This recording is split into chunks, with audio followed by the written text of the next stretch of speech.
Hello guys, स्वागत है आप सभी का ऑनलाइन स्टडी एकेडमी में। दोस्तों, रोजगार और निर्माण का नया अंक प्रकाशित हो चुका है जो कि 25 अक्टूबर से लेकर 31 अक्टूबर 2021 तक का है। और इस वीडियो में हम इसी अंक का विश्लेषण करेंगे, देखेंगे क्या कुछ इंपॉर्टेंट रहा इस हफ्ते। साथ ही कुछ इंपॉर्टेंट एमसीक्यू भी दिया है तो उन्हें भी सॉल्व करेंगे। तो वीडियो काफ़ी ज़्यादा इंपॉर्टेंट होने वाली है, तो मेक श्योर वीडियो में लास्ट तक बने रहिएगा। और वीडियो पसंद आए तो लाइक ज़रूर करिएगा। आइए शुरू करते हैं।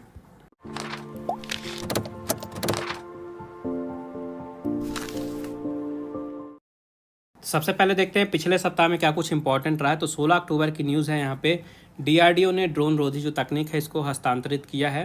तो रक्षा अनुसंधान और विकास संगठन यानी कि DRDO, defence research and development organisation ने ड्रोन रोधी तकनीक को विकसित किया था और इसी जो तकनीक है इसको हस्तांतरित कर दिया है उद्योगों को। तो ये जो तकनीक है ये उन उद्योगों को मिलेगी जिन्होंने देश के सशस्त्र बलों और सुरक्षा बलों के लिए आदेश लिया है। इसके बाद जो डीआरडीओ के प्रमुख हैं इनका नाम आपको याद रखना है, जी सतीश रेड्डी जी हैं। इनका नाम इम्पॉर्टेंट है। और ये जो तकनीक है इसका यूज़ कहाँ किया जाएगा? तो इसका यूज़ किया जाएगा जो ड्रोन है उनको पता लगाने में, उनकी ट्रैकिंग में, उनकी निगरानी के लिए। इसके अलावा जो ड्रोन के सॉफ्टवेयर हैं और जो हार्डवेयर है इनकी जो प्रक्रिया होती है इनकी जानकारी के लिए भी इस तकनीक का यूज़ किया जाएगा। इसके बाद कुवैत की न्यूज़ है। तो यहाँ पे कुवैत की जो महिलाएं हैं उनको सेना में सेवा देने की मंजूरी प्रदान की गई है। और ये सबसे पहली बार हो रहा है कि कुवैत की जो महिलाएं हैं इनको सेना में सेवा देने का अवसर दिया जा रहा है। तो इसी साल के शुरुआत में यानी 2021 में ही जो कुवैत की महिलाएं हैं इनको पुलिस बल में सेवा देने का अवसर दिया गया था। और अब जो वहाँ की महिलाएं हैं इनको वहाँ की सेना में भी अपनी सेवा देने का अवसर मिलेगा। इसका 17 अक्टूबर की न्यूज़ है। यहाँ पे ई श्रम पोर्टल पर 4 करोड़ असंगठित श्रमिकों ने पंजीयन कराया है। तो जो भारत के केंद्रीय श्रम एवं रोजगार मंत्री हैं श्री भूपेंद्र यादव जी, इन्होंने ट्वीट करके एक इन्फॉर्मेशन दी है कि देश में जो असंगठित श्रमिकों के लिए शुरू किया गया था पोर्टल जिसका नाम है ई श्रम पोर्टल, तो हाल ही में यहाँ पे लगभग 4 करोड़ से भी ज़्यादा असंगठित श्रमिकों ने पंजीयन कराया है। इसके बाद बात करते हैं यहाँ पे अंतरिक्ष से न्यूज़ है। तो अंतरिक्ष में चीन का सबसे लंबा मिशन जो चलने वाला है ये शुरू हो गया है। तो चीन ने इसके लिए 3 अंतरिक्ष यात्री चुने हैं। ये जो 3 अंतरिक्ष यात्री हैं इनका नाम आपको याद रखना है। सबसे पहले तो हैं झाई जियांग, उसके बाद है वोंग यापिंग और उसके बाद है यी गुआमफू। तो ये 3 अंतरिक्ष यात्री हैं, इनका नाम आपको याद रखना है। ये जो अंतरिक्ष यात्री हैं इनको मंगोलिया के गोबी रेगिस्तान में जियोक्वान सैटेलाइट लॉन्च सेंटर से लॉन्ग मार्च 2F रॉकेट से सेजोंग 13 स्पेसक्राफ्ट के जरिए अंतरिक्ष में भेजा जाएगा। और ये जो यात्री हैं ये अंतरिक्ष स्टेशन पे 183 दिन रहेंगे। ठीक है, चीन के तियागोंगे अंतरिक्ष स्टेशन पे ये 183 दिन रहेंगे। और ये जो मिशन है ये चीन का अब तक का सबसे लंबा अंतरिक्ष मिशन होने वाला है। इसके बाद यहाँ पे रूस की न्यूज़ है। यहाँ पे कोरोना महामारी और भी ज़्यादा बढ़ती जा रही है। तो पुराने जो भी रिकॉर्ड थे, जितने भी यहाँ पे पेशेंट मिल रहे थे, सबसे ज़्यादा उसमें बढ़ोतरी देखी जा रही है इन दिनों रूस में। और लगातार वहाँ पे संक्रमण फैलता जा रहा है, हालात और भी बदतर होते जा रहे हैं। और जो वहाँ का जो टीकाकरण का रफ्तार है काफ़ी ज़्यादा कम है। इसी कारण से वहाँ पे जो नए पेशेंट है इनकी जो गिनती है ये बढ़ती जा रही है और जो वहाँ पर महामारी है कोरोना की वो फैलती जा रही है।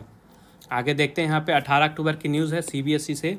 तो CBSE की जो प्रमुख विषयों की परीक्षाएं हैं ये 24 नवंबर से शुरू होंगी। तो केंद्रीय माध्यमिक शिक्षा बोर्ड यानी कि CBSE की जो टर्म 1 की प्रमुख विषयों की परीक्षाएं हैं इसके बारे में नोटिफिकेशन दिया गया है कि जो परीक्षाएं हैं 24 नवंबर से शुरू होंगी। तो टर्म 1 की जो 10वीं और 12वीं की परीक्षाएं हैं ये 15 नवंबर से शुरू होने वाली हैं जो कि 18 दिसंबर तक चलेंगी। तो 15 नवंबर से यहाँ पे माइनर विषयों की परीक्षा होगी और जो प्रमुख विषयों की परीक्षाएँ हैं ये 24 नवंबर से शुरू होने वाली हैं। आगे यहाँ पे ISA की न्यूज़ है, यानी कि इंटरनेशनल सोलर अलायंस, अंतर्राष्ट्रीय सौर गठबंधन जिसे कहा जाता है। तो भारत ने ISA को एक मील का पत्थर बताते हुए इसे पर्यवेक्षक का दर्जा देने के लिए संयुक्त राष्ट्र महासभा में एक मसौदा प्रस्ताव पेश किया है। तो भारत ने कहा कि जो प्रस्ताव है ये ISA और संयुक्त राष्ट्र के बीच नियमित सहयोग प्रदान करने में मददगार साबित होगा। इसके बाद देखते हैं 19 अक्टूबर की न्यूज़ है। यहाँ पे नीति आयोग ने भारत का भू स्थानिक ऊर्जा मानचित्र लॉन्च किया है। तो नीति आयोग ने भारतीय अंतरिक्ष अनुसंधान संगठन यानी कि इसरो के सहयोग से भारत का एक व्यापक भौगोलिक सूचना प्रणाली यानी कि GIS बेस्ड ऊर्जा मानचित्र विकसित किया था और इसी मानचित्र को हाल ही में लॉन्च किया गया है। इंपॉर्टेंट क्वेश्चन है, यहाँ से आ सकता है। तो ये जो मानचित्र है यहाँ से किस चीज़ की इन्फॉर्मेशन मिलेगी? तो इस मानचित्र में जो देश के पारंपरिक बिजली संयंत्र हैं, तेल एवं गैस के कुएं हैं, पेट्रोलियम रिफाइनरी हैं, कोयला क्षेत्र हैं तथा कोल ब्लॉक हैं, तो इस टाइप के जो भी ऊर्जा प्रतिष्ठान हैं इनकी जानकारी एकत्रित की गई है इस जो मैप है GIS बेस्ड मानचित्र है इस पे। आगे यहाँ पे IMF की न्यूज़ है। तो अंतर्राष्ट्रीय मुद्रा कोष यानी कि IMF ने एशिया प्रशांत क्षेत्र के लिए अपने विकास का जो पूर्वानुमान था इसमें कटौती की है। तो 2021 के लिए पूर्वानुमान दिया गया था, तो इसमें 1.1% की कटौती की गई है। तो ये जो अब पूर्वानुमान है विकास का, ये 6.5% रह गया है। पहले कितना था, 7.6% था ये एशिया के लिए, और इसमें 1.1% की गिरावट की गई है। तो अब ये 6.5% रह गया है। इसके बाद 20 अक्टूबर की न्यूज़ है। यहाँ पे CISCE यानी कि council for the Indian school certificate examination ने यहाँ पे जो कक्षा 10वीं और 12वीं की बोर्ड परीक्षाएं थी इसे स्थगित करने का फैसला ले लिया है। तो जो टर्म 1 की परीक्षाएं थी ये पहले 15 नवंबर से होने वाली थी, लेकिन किसी कारणवश इसे स्थगित कर दिया गया है, तो ये परीक्षाएं अभी नहीं होगी। इन्होंने बताया है कि जो नया शेड्यूल है ये जल्द ही जारी किया जाएगा और जो विद्यार्थी हैं उनको सूचित किया जाएगा। इसके बाद यहाँ पे उत्तर कोरिया की न्यूज़ है। तो उत्तर कोरिया ने अभी हाल ही में अपने पूर्वी समुद्री तट से बैलिस्टिक मिसाइल का सफल परीक्षण किया है, और इस परीक्षण के हो जाने के बाद ये माना जा रहा है कि जो कोरियाई प्रायद्वीप है यहाँ पे तनाव काफ़ी ज़्यादा बढ़ सकता है। आगे यहाँ पे देखिए, भारतीय विशिष्ट पहचान प्राधिकरण यानी कि UIDAI ने ये इन्फॉर्मेशन दी है कि इस महीने के अंत में यहाँ पे आधार हैकाथॉन 2021 का आयोजन किया जाएगा। तो जो हैकाथॉन है ये 28 अक्टूबर से लेकर 31 अक्टूबर तक आयोजित होगा। तो इस हैकाथॉन के लिए 2 विषय चुने गए हैं। जो पहला विषय है ये नामांकन और अपडेट से संबंधित रहेगा, जबकि जो दूसरा विषय है ये पहचान और प्रमाणीकरण से रिलेटेड जो भी समाधान है इनसे संबंधित रहेगा। इसके बाद 21 अक्टूबर की न्यूज़ है फिर से CBSE की। तो CBSE है जो ये विद्यार्थियों को परीक्षा केंद्र बदलने की अनुमति देगा। तो देखिए, कोविड महामारी के कारण अन्य शहर में जो स्टूडेंट्स रह रहे हैं और परीक्षाएं होने वाली हैं CBSE की, जिनके पास वहाँ पे ट्रांसपोर्टेशन का सुविधा नहीं है अच्छे से, जो अपने शहर से सेंटर तक नहीं जा सकते हैं दूसरे शहर में, तो ऐसे स्टूडेंट्स को वहाँ पे परीक्षा केंद्र बदलने की अनुमति दी गई है CBSE के द्वारा। इसके बाद यहाँ पे भारतीय नौसेना की न्यूज़ है। तो भारतीय नौसेना को अमेरिकी विमानन कंपनी बोइंग से पनडुब्बी रोधी 11वां युद्धक P-8I विमान मिल गया है। तो जो विमान है इसको खरीदने का जो करार है ये 2009 में किया गया था, और उस समय 8 विमान के लिए करार किया गया था। इसके बाद 2016 में 4 अतिरिक्त P-8I विमान खरीदने का सौदा किया गया था, और अभी हाल ही में ये 11वां विमान सौंपा गया है भारत को। इसके बाद यहाँ पे रक्षा मंत्री जी की न्यूज़ है। केंद्रीय रक्षा मंत्री श्री राजनाथ सिंह जी ने मिलिट्री इंजीनियरिंग सर्विसेज के लिए एक वेब आधारित परियोजना निगरानी पोर्टल लॉन्च किया है। ये जो पोर्टल है इसको Bhaskaracharya national institute for space applications and geo informatics द्वारा विकसित किया गया है। और ये जो पोर्टल है इसका यूज़ कहाँ किया जाएगा, तो जो भी डिफेंस की परियोजनाएं हैं, रक्षा की परियोजनाएं हैं, उसकी जो शुरुआत होती है और कब वो पूरा होगा, तो उसमें कितना समय लगेगा और क्या क्या वहाँ पे काम हो रहा है, अपडेट से रिलेटेड जो भी इन्फॉर्मेशन है इस पोर्टल के ज़रिए लिया जा सकता है। उसकी निगरानी एक तरह से की जा सकती है परियोजनाओं की। इसके बाद 22 अक्टूबर की न्यूज़ है। यहाँ पे पाकिस्तान के साथ तुर्की को भी FATF की ग्रे लिस्ट में शामिल कर लिया गया है। तो FATF क्या है, फाइनेंशियल एक्शन टास्क फोर्स। तो पाकिस्तान जो है पहले से ही ग्रे लिस्ट में था, और हाल ही में जो नई लिस्ट है इसमें फिर से पाकिस्तान को ग्रे लिस्ट में ही बरकरार रखा गया है, और पाकिस्तान के साथ ही साथ तुर्की को भी ग्रे लिस्ट में जोड़ दिया गया है। और ऐसा किया क्यों गया है, क्योंकि जो तुर्की है ये आतंकवाद के वित्त पोषण और मनी लॉन्ड्रिंग का मुकाबला करने में विफल रहा है। इसी के आधार पर तुर्की को इस लिस्ट में डाला गया है। तो अभी हाल ही में FATF की 3 दिवसीय बैठक हुई थी, और बैठक कहाँ हुई थी याद रखिएगा, बैठक हुई थी पेरिस में। तो इस बैठक में ये फैसला लिया गया कि पाकिस्तान को लिस्ट में बरकरार रखा जाएगा, तुर्की को ग्रे लिस्ट में जोड़ दिया गया है। इसके अलावा बोत्सवाना और मॉरिशस को ग्रे लिस्ट से बाहर रखने का भी फैसला लिया गया है। तो FATF के अध्यक्ष हैं, इनका नाम आपको याद रखना है, इनके अध्यक्ष हैं मार्कस प्लेयर। ठीक है, ये इम्पोर्टेंट है यहाँ से। इसके बाद यहाँ पे शिक्षा मंत्रालय ने इन्फॉर्मेशन दी है कि स्कूलों में पढ़ाने वाले विषय विशेषज्ञ शिक्षकों की कमी को खत्म करने के लिए 4 वर्षीय इंटीग्रेटेड B.Ed कोर्स शुरू किया जाएगा शिक्षा मंत्रालय के द्वारा। तो इसके तहत जो अब विद्यार्थी 12वीं कक्षा की पढ़ाई पूरी करने के बाद BA B.Ed और BSc B.Ed जैसे पाठ्यक्रम में अपना कैरियर बनाना चाहते हैं, वहाँ एडमिशन लेना चाहते हैं, वो आसानी से वहाँ दाखिला ले सकेंगे। और इस 4 वर्षीय कोर्स से विद्यार्थियों का 1 वर्ष बचेगा।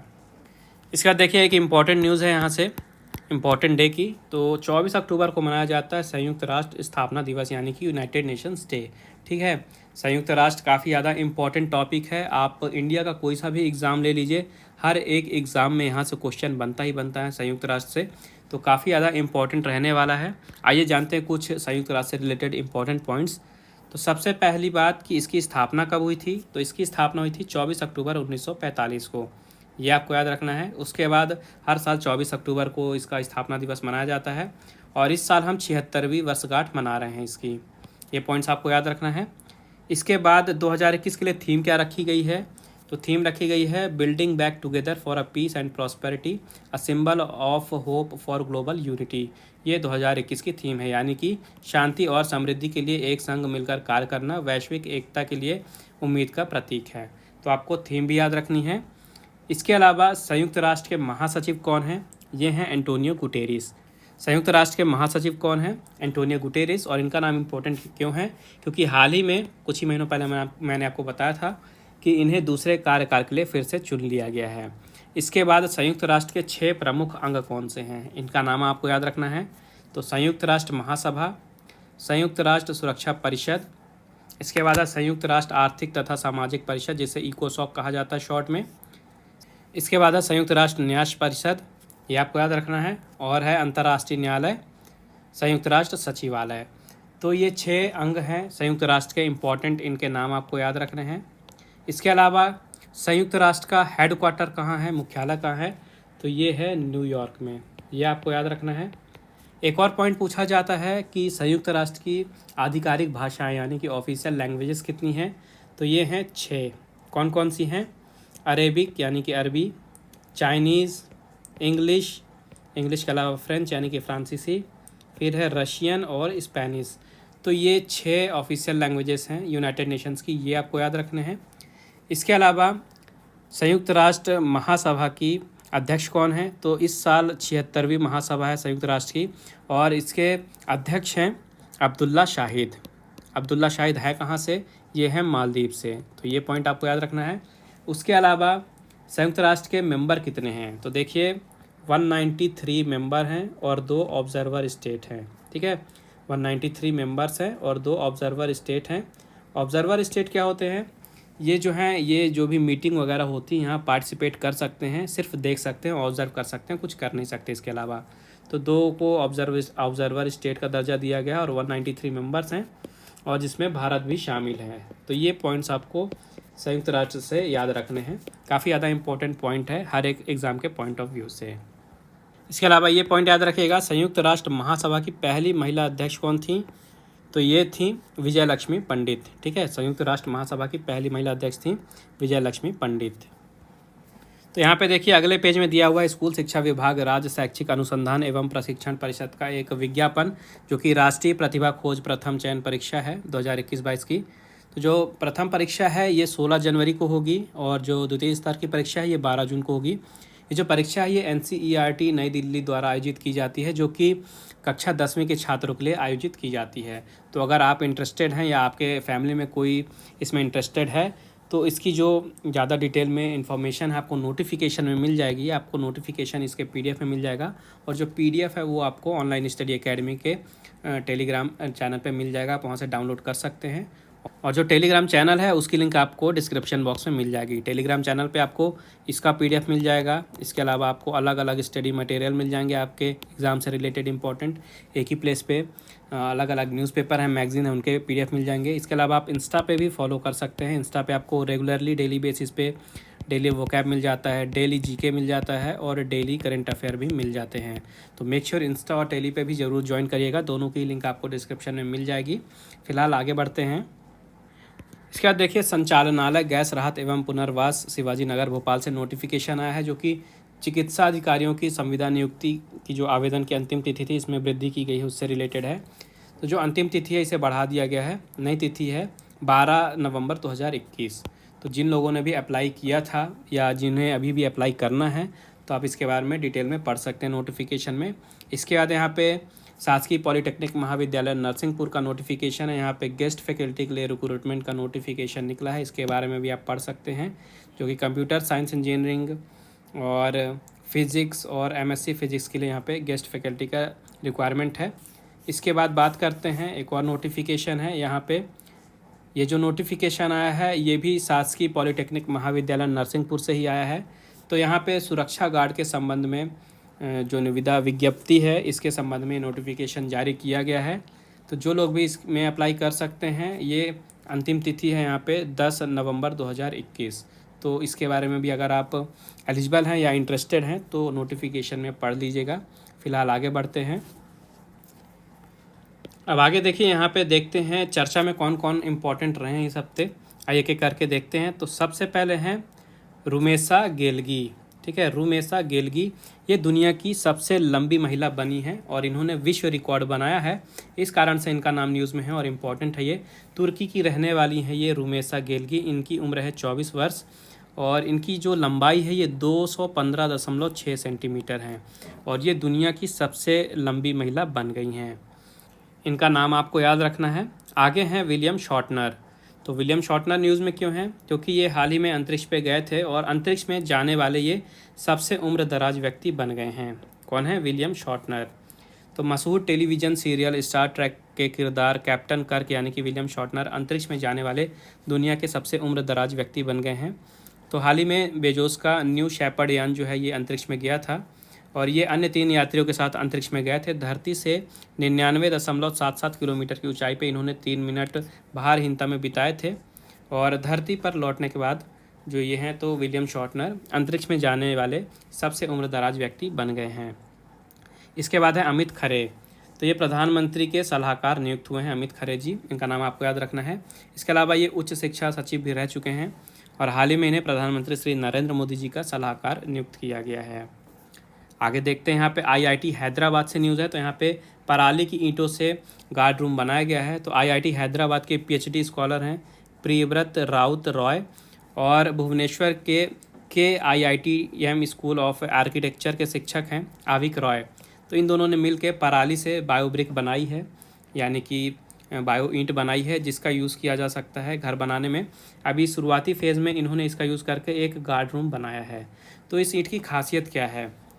तो इसकी खासियत ये है कि इस ईंट से जो भी कमरा बनाया जाता है तो बाहर का जो भी टेम्परेचर होगा, तो जो अंदर का टेम्परेचर होगा इस कमरे का वो बाहर के टेम्परेचर से 6 डिग्री सेल्सियस तक कम रह सकता है। यानी कि गर्मी में यहाँ पे टेम्परेचर कम रहेगा लगभग 6 डिग्री सेल्सियस तक। तो ये खासियत है इन ईंटों की। और ये जो गार्ड रूम है ये देश का पहला बायोब्रिक से बना हुआ घर है। इसके बाद है नीता पटेल जी। तो ये कोविड टीका बनाने वाली टीम का नेतृत्व इन्होंने किया है। चिकित्सा वैज्ञानिक है ये भारतवंशी नीता पटेल। इन्होंने अमेरिका में नोवावैक्स का कोरोना रोधी टीका बनाने वाली टीम का सफलतापूर्वक नेतृत्व किया है और इसी कारण से ये न्यूज़ में बनी हुई हैं। नाम याद रखिएगा, नीता पटेल। इसके बाद है डेविड ए लिंडन। तो इन्होंने सुई के छेद में एक कृति बनाई है। तो ये आप फोटो में देख रहे हैं, जूम करके फ़ोटो दिखा रहा है यहाँ पे। ये एक सुई है और ये जो सुई के बीच में छोटा सा होल होता है यहाँ पे इन्होंने एक कलाकृति बनाई है। इस कारण से इनका नाम इम्पॉर्टेंट है और न्यूज़ में बना हुआ है डेविड ए लिंडन। इनका नाम आपको याद रखना है। ये जो है तो ब्रिटेन के निवासी हैं और इन्होंने जो कलाकृति बनाई है इसको हाल ही में बेचा भी गया है। जो कीमत है ये 90,000 पाउंड बताई गई है, यानी कि लगभग 92 लाख रुपए में इस कलाकृति को बेचा गया है। इसके बाद यहाँ पे कम्ब्रे विएजा ज्वालामुखी न्यूज़ में है। तो स्पेन के ला पाल्मा आइलैंड में विकराल रूप इसने धारण किया हुआ है, काम्ब्रे विएजा ज्वालामुखी। तो इसमें आपको ज्वालामुखी का नाम याद रखना है और स्पेन के ला पाल्मा आइलैंड में है ये याद रखना है। तो ये लगातार विकराल रूप लेता जा रहा है, इसमें लगातार विस्फोट हो रहे हैं। इसके कारण जो आसपास के लोग रह रहे हैं, लगभग 85,000 की आबादी है यहाँ के क्षेत्र की, तो यहाँ से लोगों को घरों से खाली कराया जा रहा है। इसके बाद स्कॉटलैंड की न्यूज़ है। तो यहाँ पे एक 16वीं सदी की तस्तरी है, ये आप फोटो में देख सकते हैं। हाल ही में इसकी बिक्री की गई है। तो इसे 12.75 करोड़ रुपए में बेचा गया है। इसकी नीलामी स्कॉटलैंड में की गई है 12.75 करोड़ रुपए में, यानी लगभग 17 लाख डॉलर में। ये जो तस्तरी है इसे इटली के निकोला द अरबिनो ने बनाई थी। आगे देखते हैं, यहाँ पे लाल ग्रह यानी कि मंगल से न्यूज़ है। तो पहली बार यहाँ पे झील की तस्वीरें सामने आई हैं मंगल ग्रह से। तो अमेरिकी अंतरिक्ष एजेंसी नासा के परसिवरेंस रोवर ने लाल ग्रह यानी मंगल ग्रह से ऐसी तस्वीरें भेजी हैं जिनसे वैज्ञानिकों को एक बड़ी सफलता हाथ लगी है।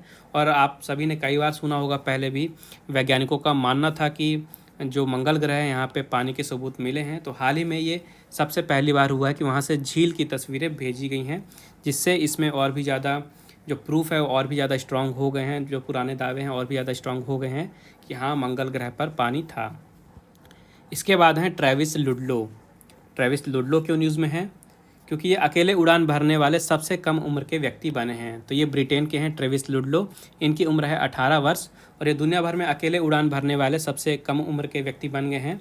इन्होंने अभी हाल ही में गिनीज़ वर्ल्ड रिकॉर्ड में अपना नाम दर्ज कराया है। इनकी उम्र है 18 साल 150 दिन और इन्होंने जो इनकी जर्नी थी यानी यात्रा थी लगभग 24,900 किलोमीटर की यात्रा थी। इसका अंत नीदरलैंड में किया इन्होंने।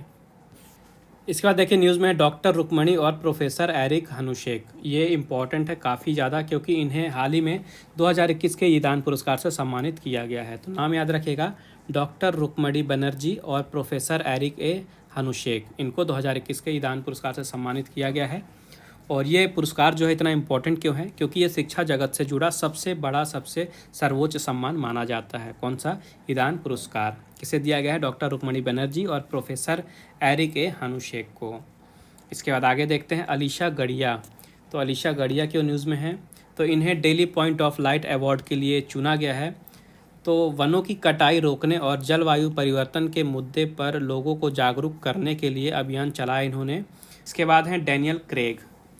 तो इनका नाम आपने सुना होगा, आपने कई बार इन्हें देखा भी होगा। जेम्स बॉन्ड जो कि काफ़ी ज़्यादा फेमस मूवी है हॉलीवुड की, वहाँ पे ये किरदार निभाते हैं डैनियल क्रेग। तो इन्हें हॉलीवुड वॉक ऑफ फेम से सम्मानित किया गया है, इस कारण से ये न्यूज़ में है। तो याद रखिएगा, डैनियल क्रेग को हाल ही में सम्मानित किया गया है हॉलीवुड वॉक ऑफ फेम से। ठीक है, आगे हैं मेमहेट ओज्यूरेक। ठीक है, मेमहेट ओज्यूरेक ये क्यों न्यूज़ में है? तो इनकी जो नाक है फ़ोटो में देख रहे हैं, तो इनकी नाक को विश्व की सबसे लंबी नाक का दर्जा दिया गया है। तुर्की के रहने वाले हैं ये मेहमेट ओज्यूरेक। इनकी उम्र है 71 वर्ष और हाल ही में जो इनकी नाक है इसको वर्ल्ड रिकॉर्ड बताया गया है दुनिया में सबसे लंबी नाक का। इनकी जो नाक है ये लगभग 3.5 इंच यानी कि 8.8 सेंटीमीटर लंबी है और इसके लिए इन्हें गिनीज़ वर्ल्ड रिकॉर्ड में 11 साल पहले यानी कि 2010 में सबसे लंबी नाक होने का खिताब दिया गया था। और जैसे जैसे इनकी उम्र बढ़ती जा रही है इनकी नाक भी बढ़ती जा रही है। इसके बाद है कृष्णमूर्ति सुब्रमण्यम। तो इन्होंने मुख्य आर्थिक सलाहकार पद से इस्तीफ़ा दिया है। भारत सरकार के मुख्य आर्थिक सलाहकार थे ये कृष्णमूर्ति सुब्रमण्यम जी। इनका जो कार्यकाल था ये 3 साल का था और इनका कार्यकाल पूरा हो चुका है और इन्होंने अपने पद से अब इस्तीफ़ा दे दिया है। तो नाम याद रखिएगा, कृष्णमूर्ति सुब्रमण्यन। इसके बाद यहाँ पे अंतरिक्ष यात्रियों की न्यूज़ है। तो यहाँ पे जीवन की तलाश में नकली मंगल ग्रह पर रहेंगे लगभग 6 अंतरिक्ष यात्री। ये जो 6 अंतरिक्ष यात्री हैं इनमें से 5 पुरुष हैं और 1 महिला हैं। ठीक है, तो इसके लिए शोधकर्ताओं ने इजराइल के नेगेव रेगिस्तान में नकली मंगल ग्रह बनाया है और इसी नकली मंगल ग्रह पे ये 6 अंतरिक्ष यात्री रहेंगे। और जिस तरह से मंगल ग्रह में एटमॉस्फेयर होता है यानी कि जो कंडीशंस होती हैं सेम उसी तरह कंडीशन बनाई गई हैं इस रेगिस्तान में, ताकि अगर मंगल ग्रह के लिए आगे चल के फ्यूचर में अंतरिक्ष यात्री भेजा जाएगा तो वहाँ पे आसानी हो शोधकर्ताओं के लिए। इस कारण से मिशन शुरू किया गया है। इसके बाद जर्मनी की न्यूज़ है। तो यहाँ पे दुनिया के सबसे पहली सेल्फ ड्राइविंग ट्रेन शुरू होने वाली है। तो इम्पॉर्टेंट क्वेश्चन है क्योंकि ये दुनिया में सबसे पहली सेल्फ ड्राइविंग ट्रेन होगी। तो क्वेश्चन आपसे पूछ सकता है कि अभी हाल ही में दुनिया की सबसे पहली सेल्फ ड्राइविंग ट्रेन कहाँ शुरू की गई है? तो याद रखिएगा, जर्मनी में। और जर्मनी में भी कहाँ? तो जर्मनी के हैम्बर्ग में ये शुरू होने जा रही है। और जो ट्रेन है ये जो सामान ट्रैक होते हैं ट्रेन के वहीं पे चलेगी और ये जो ट्रेन है पूरी तरह से ऑटोमेटिक है। और ये न्यूज़ आ रही है कि दिसंबर 2021 से इसमें यात्री भी सफ़र कर सकेंगे। इसके बाद अमेरिका की न्यूज़ है। यहाँ पे 6 टांगों और 2 सिर वाला दुर्लभ कछुआ जन्मा है। तो अमेरिका के वॉशिंगटन में 2 सिर और 6 टांगों वाला दुर्लभ डायमंड बैक टेरपिन कछुए का जन्म हुआ है। तो उस सेंटर पे जो भी स्टाफ है उन्होंने बताया है कि जो कछुआ है पूरी तरह से स्वस्थ है और अच्छी तरह से भोजन कर रहा है। काफ़ी ज़्यादा दुर्लभ कछुआ है ये क्योंकि 6 टांग हैं और 2 सर हैं इसके, इस कारण से ये न्यूज़ में बना हुआ है। इसके बाद है निक गार्डनर। तो ये उम्रदराज पर्वतारोही हैं और इन्होंने 282 पहाड़ चढ़ने का चैलेंज लिया है। स्कॉटलैंड के 81 वर्षीय पर्वतारोही हैं इन्होंने। अभी तक इन्होंने 177 पहाड़ चढ़ लिए हैं और इन्होंने जो 282 पहाड़ हैं इसको चढ़ने का चैलेंज लिया है। तो एक्चुअली में हुआ क्या था, इनकी जो वाइफ थी इनकी अल्जाइमर से मौत हुई थी और इसके बाद इन्होंने अल्जाइमर सोसाइटी के लिए जो चैलेंज लिया है इस कारण से ये पैसे एकत्रित करेंगे और डोनेशन देंगे। तो अभी तक इन्होंने 177 पहाड़ चढ़ लिए हैं जिसके दौरान उन्होंने 30 लाख रुपए एकत्रित किए हैं और अभी इनका नेक्स्ट टारगेट है 282 पहाड़ चढ़ने का। नाम आपको याद रखना है, निक गार्डनर। आगे देखिए यहाँ पे कुछ स्मृति शेष हैं। तो ईरान के पहले राष्ट्रपति थे अबोल हसन। हाल ही में इनका निधन हो गया है 88 वर्ष की आयु में।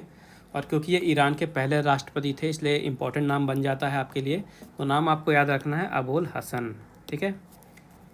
इसके बाद आगे बढ़ते हैं। यहाँ पे पुलित्जर पुरस्कार से सम्मानित जे शेरविन का हाल ही में निधन हो गया है। तो परमाणु हथियारों पर शोध करने वाले मार्टिन जे शेरविन का हाल ही में 84 वर्ष की आयु में निधन हो गया है। इन्हें पुलित्जर पुरस्कार दिया गया था। और इन्हें पुलित्जर पुरस्कार दिया क्यों गया था? तो इन्हें पुलित्जर पुरस्कार दिया गया था भौतिकी विज्ञानी जे रॉबर्ट ओपेनहाइमर की जीवनी के लिए, जिसका नाम था अमेरिकन प्रोमेथियस, ठीक है। तो जो जीवनी थी इसका भी नाम आपको याद रखना, अमेरिकन प्रोमेथियस। और इनका नाम याद रखना है मार्टिन जे शेरविन। हाल ही में 84 वर्ष की आयु में निधन हो गया है। आगे देखिए, यहाँ पे शिवपुरी से शासकीय पॉलिटेक्निक महाविद्यालय का नोटिफिकेशन आया है। यहाँ पे भी गेस्ट फैकल्टी हेतु यहाँ पे विज्ञापन दिया गया है। तो यहाँ पे इलेक्ट्रिकल इंजीनियरिंग, मैकेनिकल इंजीनियरिंग और कंप्यूटर इंजीनियरिंग में तीनों में ही 2-2 पदों के लिए गेस्ट फैकल्टी का यहाँ पे आवेदन मांगा गया है। आगे देखते हैं यहाँ पे। तो यहाँ पे देखिए मथुरा देवी ग्रुप ऑफ इंस्टीट्यूशन जो कि इंदौर में है, यहाँ से नोटिफिकेशन आया है। तो यहाँ पे director, principal professor, associate professor और असिस्टेंट प्रोफेसर का रिक्वायरमेंट है। तो अगर आप इंटरेस्टेड हैं तो नीचे यहाँ पे ये नंबर दिए गए हैं 2, यहाँ पे आप कॉल करके अधिक जानकारी ले सकते हैं, ठीक है। संस्था का नाम है मथुरा देवी ग्रुप ऑफ इंस्टीट्यूशंस इंदौर। आगे देखिए, यहाँ पे एक छोटा सा इंटरव्यू दिया गया है सिविल सेवा परीक्षा 2020 में चयनित ग्वालियर की उर्वशी सेंगर का। और मैंने आपसे पहले भी कहा है, फिर से कह रहा हूँ कि जहाँ पे भी आपको ये सक्सेसफुल स्टूडेंट्स का आपको इंटरव्यू मिले, साक्षात्कार मिले, तो उसे ज़रूर पढ़िएगा। इससे आपको काफ़ी ज़्यादा बेनिफिट मिलेगा, आपको कुछ ना कुछ नया चीज़ सीखने को मिलेगा, आपका जो कॉन्फिडेंस है उसमें बूस्ट आएगा। आपको आइडिया लगेगा कि जैसे आप तैयारी कर रहे हैं तो कहाँ पे आपसे गलतियाँ होती हैं, किस तरह से आप सुधार कर सकते हैं। आपको आइडिया लगेगा कि इन्होंने अपनी तैयारी किस तरह की, किस तरह से इन्होंने प्री और मेंस की तैयारी की। तो काफ़ी सारी इन्फॉर्मेशन आपको इनके इंटरव्यू से मिल सकता है, तो इसे ज़रूर पढ़िएगा बाद में। आगे देखिए, यहाँ पे कुछ इंपॉर्टेंट MCQ हैं जो कि खेल से रिलेटेड हैं। तो आइए एक एक करके इन्हें भी सॉल्व करते हैं। तो सबसे पहला क्वेश्चन है, पैरा खिलाड़ी मानसी जोशी किस खेल में भारत का प्रतिनिधित्व करती हैं? तो यह है बैडमिंटन। अगला है, इस वर्ष कनाडा ओपन में पुरुष एकल वर्ग के विजेता कौन बने हैं? तो इसका राइट आंसर है डैनियल मेदवेदेव। अगला क्वेश्चन है, international association of athletics federation का मुख्यालय किस देश में है?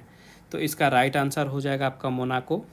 फिर है, डर्बी कप जो है ये किस खेल से संबंधित है? ये जो टूर्नामेंट है तो ये घुड़दौड़ से संबंधित है। अगला है, वर्ष 2011 में किस देश ने फीफा महिला वर्ल्ड कप का खिताब जीता था? तो इसका राइट आंसर हो जाएगा आपका जापान। फिर है, इनमें से किस बल्लेबाज के नाम टेस्ट क्रिकेट में सबसे तेज अर्धशतक बनाने का रिकॉर्ड है? तो इसका राइट आंसर हो जाएगा मिसबाह उल हक। नेक्स्ट है, PV सिंधु ने टोक्यो ओलंपिक में कौन सा पदक जीता है? तो इसका राइट आंसर हो जाएगा आपका कांस्य पदक। और ये काफ़ी ज़्यादा इंपॉर्टेंट क्वेश्चन है, याद रखिएगा। इसके बाद डे नाइट टेस्ट मैच की एक पारी में 5 विकेट लेने वाले पहले भारतीय गेंदबाज कौन है? तो इसका राइट आंसर है ईशांत शर्मा। फिर है, इनमें से कौन सा खिलाड़ी भारतीय फुटबॉल टीम का सदस्य नहीं है? ठीक है, ध्यान से पढ़िएगा। कौन सा खिलाड़ी भारतीय फुटबॉल टीम का सदस्य नहीं है पूछ रहा है। तो दीपक पूनिया सदस्य नहीं है। फिर है, किदाम्बी श्रीकांत किस खेल में भारत का प्रतिनिधित्व करते हैं? तो ये बैडमिंटन में भारत का प्रतिनिधित्व करते हैं। फिर है, भारत ने एशियन गेम्स 2018 में कितने स्वर्ण पदक जीते थे? तो इसका राइट आंसर हो जाएगा 15। फिर है, इस वर्ष कोपा अमेरिका कप की मेज़बानी किस देश ने की थी? तो ब्राज़ील ने इस वर्ष मेज़बानी की थी कोपा अमेरिका कप की। फिर है, इनमें से किस कार रेसर की मृत्यु जो है ये फार्मूला 1 रेस के दौरान हुई थी? तो इसका राइट आंसर हो जाएगा आपका एयरटन सेना।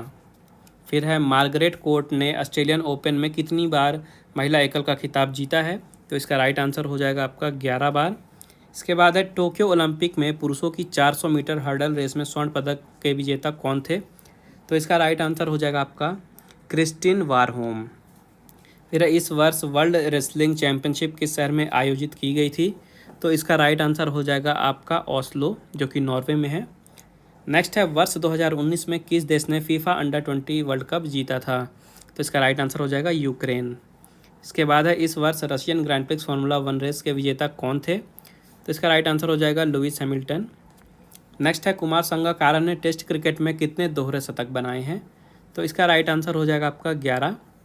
फिर अब वर्ष 2018 में किस खिलाड़ी को FIH ने प्लेयर ऑफ द ईयर का अवार्ड दिया था? तो इसका राइट आंसर हो जाएगा आपका आर्थर वन डोरेन। और लास्ट क्वेश्चन है, वर्ष 1992 में ओलंपिक खेल किस शहर में आयोजित किए गए थे? तो इसका राइट आंसर हो जाएगा बार्सिलोना। तो अब नज़र डालते हैं इस हफ्ते की खेल चर्चा पे। तो सबसे पहले यहाँ पे क्रिकेट की न्यूज़ है। तो BCCI ने यहाँ पे भारतीय टीम के कोच पद के लिए आवेदन मांगे हैं। तो यहाँ पे जो नए कोचिंग स्टाफ है, इसकी चयन की जो प्रक्रिया है ये शुरू कर दी गई है और इसके लिए BCCI ने मुख्य कोच के साथ ही साथ गेंदबाजी, बल्लेबाजी और क्षेत्र रक्षण कोच के लिए आवेदन मांगे हैं। और जो आवेदन करने की अंतिम तिथि थी ये 26 अक्टूबर तय की गई थी। और आगे जो भी इन्फॉर्मेशन आएगी अगले अंक में प्रकाशित हो जाएगी, तब हम डिस्कस करेंगे। इसके बाद यहाँ पे हरभजन सिंह और जवागल श्रीनाथ ये MCC के मानद सदस्य बने हैं। तो क्रिकेट के नियम बनाने वाली संस्था है मेरिलबोन क्रिकेट क्लब यानी कि MCC। यहाँ पे भारत के पूर्व गेंदबाज हरभजन सिंह और जवागल श्रीनाथ को आजीवन मानद सदस्यता प्रदान की गई है। तो इनके साथ ही साथ 16 अन्य खिलाड़ियों को भी यहाँ पे इस साल मानद सदस्यता प्रदान की गई है। और भारत की तरफ से हरभजन सिंह हैं और जवागल श्रीनाथ हैं, इनका नाम आपको याद रखना है। इसके बाद यहाँ पे कर्टिस कैम्फर हैं। तो आयरलैंड के युवा क्रिकेटर हैं ये कर्टिस कैम्फर। इन्होंने ICC 2020 क्रिकेट विश्व कप में इतिहास रच दिया है।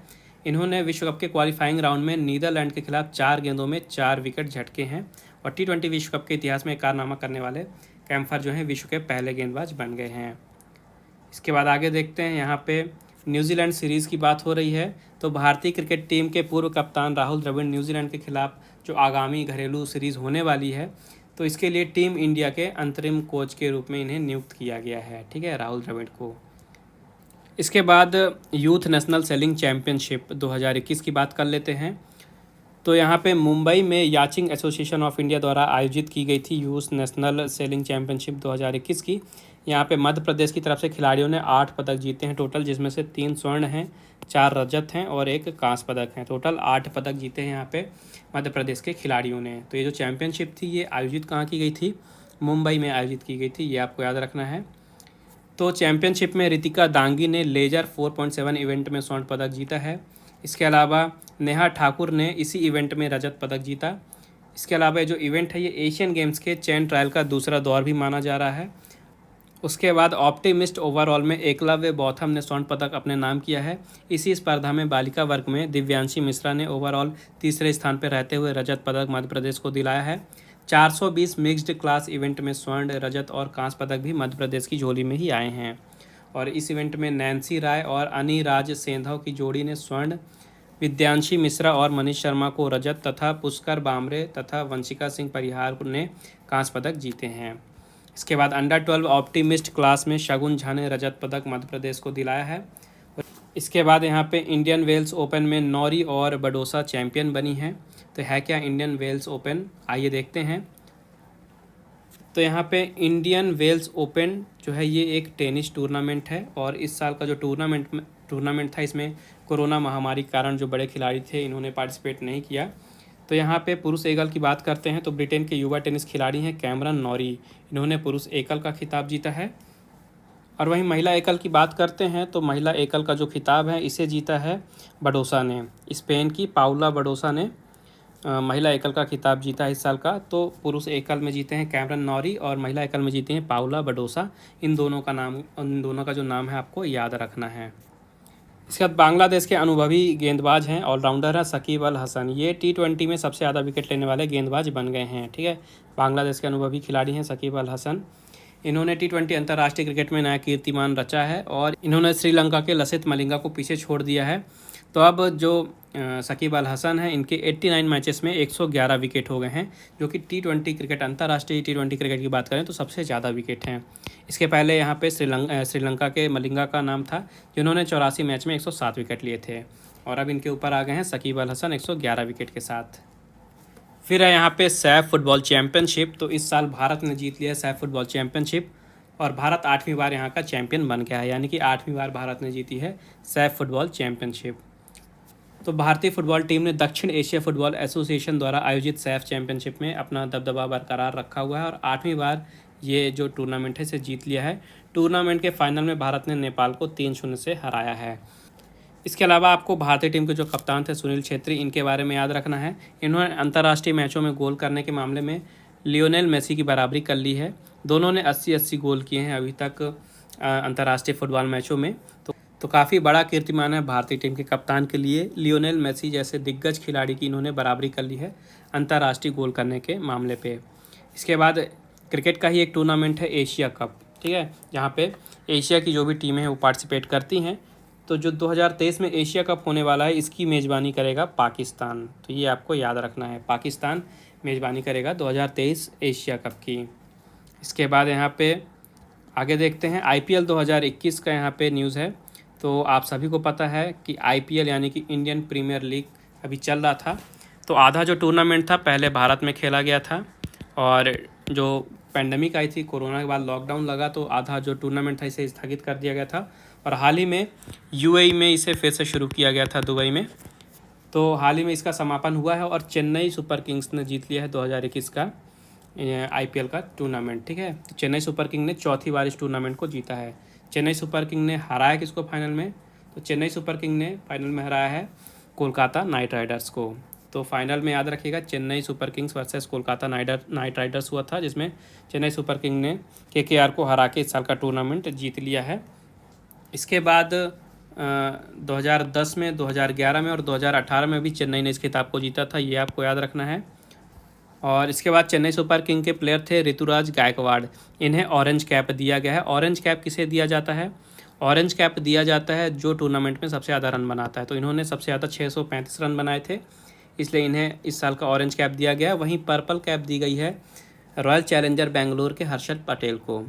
और ये पर्पल कैप किसे दी जाती है? ये दी जाती है उस प्लेयर को जो टूर्नामेंट में सबसे ज़्यादा विकेट लेते हैं। तो हर्षल पटेल ने टोटल 32 विकेट लिए इस साल के टूर्नामेंट में, इसलिए पर्पल कैप दी गई है हर्षल पटेल को। इसके बाद थोड़ा नज़र डाल लेते हैं सामयिकी पे। तो सबसे पहले है UN मानवाधिकार परिषद का भारत 6वीं बार सदस्य बन गया है। तो संयुक्त राष्ट्र मानवाधिकार परिषद यानी कि UNHRC ने भारत को 2022-2024 के लिए पुनर्निर्वाचित कर लिया है। तो भारत 6वीं बार फिर से वहाँ का सदस्य बन गया है और काफ़ी इम्पोर्टेंट है, ये याद रखिएगा। इसके बाद यहाँ पे कुशीनगर अंतर्राष्ट्रीय हवाई अड्डे का उद्घाटन किया गया है। तो भारत के प्रधानमंत्री श्री नरेंद्र मोदी जी ने हाल ही में कुशीनगर अंतर्राष्ट्रीय हवाई अड्डे का उद्घाटन किया है। ये इंपॉर्टेंट चीज़ है, ये आपको याद रखना है। और यहाँ पे एयर इंडिया की भी बात की गई है। आप सभी को पता है कि एयर इंडिया को यहाँ पे अभी हाल ही में नीलामी की गई, जिसे टाटा ग्रुप ने खरीद लिया है। तो इसके बारे में प्रधानमंत्री नरेंद्र मोदी जी ने बताया कि जो एयर इंडिया पर निर्णय लिया गया है, ये भारत के एविएशन सेक्टर को नई ऊर्जा देगा। आगे देखते हैं, यहाँ पे है एक्स युद्ध अभ्यास, ठीक है, एक्स युद्ध अभ्यास 2021। तो अलास्का में ये युद्ध अभ्यास हुआ भारत और अमेरिकी सैनिकों के बीच में, ठीक है। तो भारत और अमेरिका के सैनिकों का संयुक्त प्रशिक्षण अभ्यास था ये एक्स युद्ध अभ्यास 2021। तो आपको याद क्या रखना है? सबसे पहले तो आपसे क्वेश्चन में पूछ सकता है कि अभी हाल ही में जो एक्स युद्ध अभ्यास हुआ था ये किन देशों के बीच में हुआ था? तो भारत और अमेरिका के बीच में। उसके अलावा ये पूछ सकता है कि अभ्यास हुआ कहाँ था? तो ये अभ्यास हुआ था अलास्का में। तो क्वेश्चन किसी भी तरह से पूछ सकता है, आपको जितने ज़्यादा पॉइंट मैं बता रहा हूँ वो बस आपको पढ़ते जाना है, ठीक है। इसके बाद यहाँ पे देखिए न्यूज़ है, अमेरिका और चीन के बीच में जो टकराव है इसकी आशंका बढ़ रही है। तो चीन के राष्ट्रीय दिवस पर ताइवान को परेशान करने के लिए रिकॉर्ड संख्या में सैन्य विमान भेजने के बाद बीजिंग ने धमकाने वाली कार्रवाइयों में कमी की है, लेकिन जो तनाव है ये अभी बरकरार है। इस कारण से अमेरिका और चीन के बीच में जो टकराव है इसकी आशंका बढ़ती जा रही है। यहाँ पे देखिए वित्त मंत्री निर्मला सीतारमन जी यहाँ पे जो विश्व बैंक की विकास समिति हुई थी, यहाँ पे इन्होंने संबोधित करते हुए कहा था कि जो भी विकसित देश हैं ये शून्य कार्बन उत्सर्जन के लिए कानून बनाएं।